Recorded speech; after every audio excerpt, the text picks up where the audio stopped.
Well, we're just going to harvest the last of these snow peas. Another big crop. I'm going to use these beautiful fresh snow peas in our lobster cakes. We've got some beautiful kaffir lime leaves. Grab a couple of these, half a dozen double leaves to go in our lobster cakes. Lovely fresh coriander.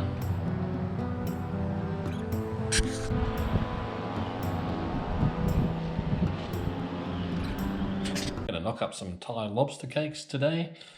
Here's the things we need for our dipping sauce. With some apple cider vinegar, some sweet chili sauce, some tamarind puree, a bit of sweet and sour sauce, and a lime, and coriander or cilantro if you're from the northern hemisphere. And you can just use the old standard sweet chili sauce and leave it at that. And here's the ingredients for our Thai lobster cake. So we've got obviously lobster, a couple of Eastern Rock lobster tails that have been frozen. Masri red curry paste. This is my favourite brand of all things Thai pastes. Lime, kaffir lime leaves, lemongrass, ginger, an egg, and some snow peas out of the garden. Just about all of this is out of the garden. The ginger, lime leaves, everything. Some peanut oil to fry it in, and I'm going to serve it on one of my banana leaves to make it look nice and fancy. Alright, so we'll make up our dipping sauce first. Alright, so for our sauce, we've just chopped up a bit of coriander. We're going to put a little bit of vinegar onto that, probably about a tablespoon. Just give that a stir around, help bring the flavour of the coriander out. Now we'll add some of our other sauces and put a little bit of this, about a teaspoon of the tamarind. The tamarind gives it a nice citrusy and salty tang. Put a little bit of sweet and sour sauce. Okay. Like I said, you can just simply use sweet chili sauce. If you try these little variations, make something a little bit different. Mix that all together. If you like it a bit more spicy, you can certainly put some chili, some just chili powder. We'll finish that off with lime. Lime is always good with all the seafood. So the vinegar and the lime will really cut through the nice fried flavour of the lobster cakes. So we'll let that sit for a while. We'll sit it in the fridge. You can definitely keep this overnight, or even a little bit longer, not too long, because you've got the fresh coriander in it. Okay. And just to put a little bit of chili zip into it, we'll put a bit of the sweet chili sauce in as well. So about a tablespoon of sweet chili sauce. And there we have it. Our dipping sauce. Now that smells fantastic.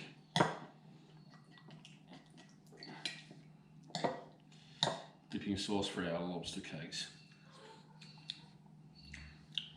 Very nice, very tangy. All right, here we've got some chopped up stuff for our lobster cakes. We've got garlic, ginger, lemongrass, and our kaffir lime leaves. That's 4 kaffir lime leaves. So 2 with 2, 4 leaves. We're going to cut these lobster tails in half. I'm going to put a spoonful of this red curry paste in. It's very, very strong, this curry paste. So if you don't like things too spicy, just put a couple of 1 or 2 teaspoons, or a little bit more if you're like me and you like it a bit fiery.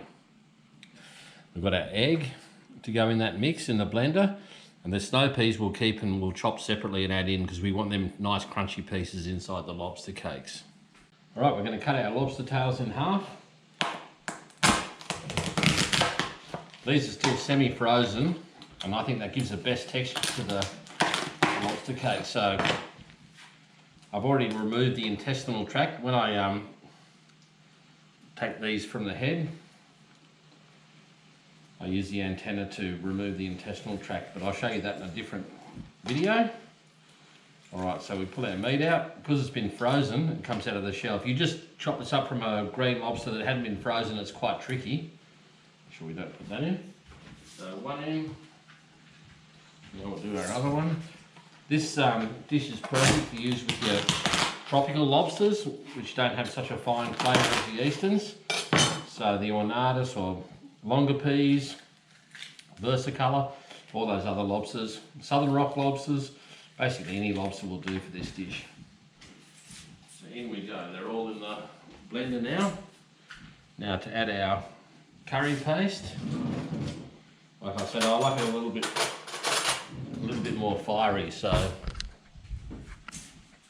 here we are, I've got everything sitting in the blender. 3 teaspoons of paste in for me. If you don't like it too spicy, definitely only use 1 or a little bit more than 1 because it is quite spicy, this curry paste, but it's got a magnificent flavour. We've got all our other aromatics in, so we're just going to give this a blend up and then they'll be ready to cook. Alright, so we've got our peanut oil. I've got about ½ a centimetre of peanut oil. I'm going to shallow fry these. I use about a tablespoon of mix for each lobster cake. I'm not going to try to make them even beautifully round.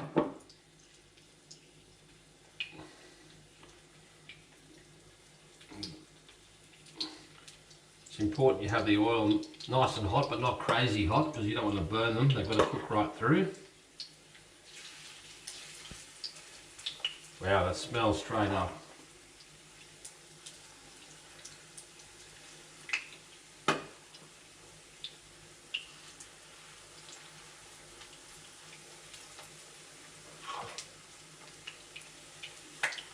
And we won't crowd the pan too much because we want to get these cooked nice and hot. And a little stir around like so.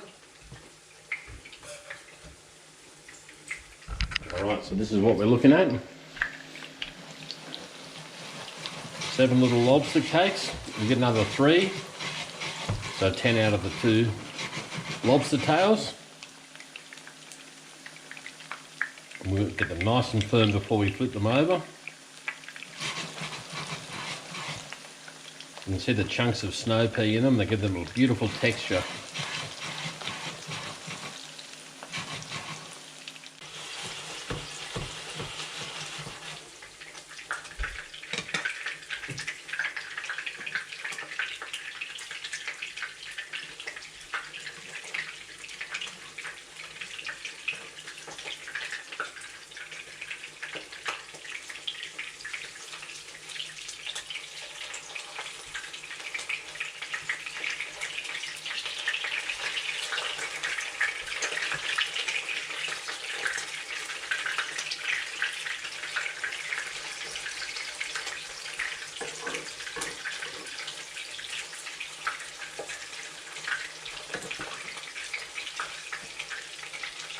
As you can see, I'm just flattening them down as I turn them because I want them to cook fairly quickly. We don't want to overcook it.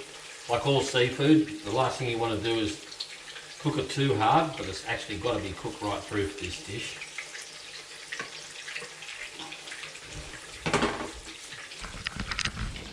So here we go. These ones, perfect. Probably slightly underdone. I'll have to flip these ones back over.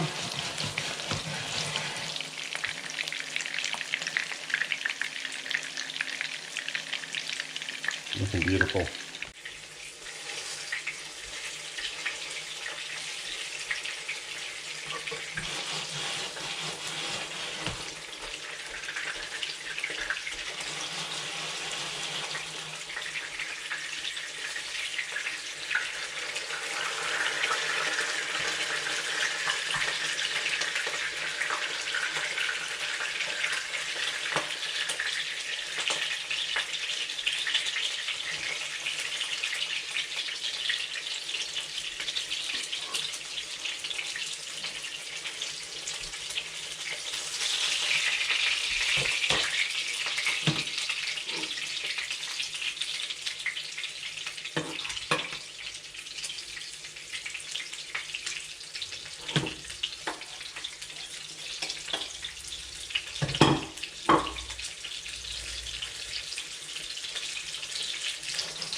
You want that beautiful golden brown colour on all of them. So what have we got? 9 lobster cakes from 2 tails. That'd be perfect for the 2 of us for a beautiful dinner. With some lovely steamed basmati rice. You can use jasmine rice, whatever your favourite rice is. Just turn the heat right off because you don't want to go crazy on these guys. Thai lobster cakes.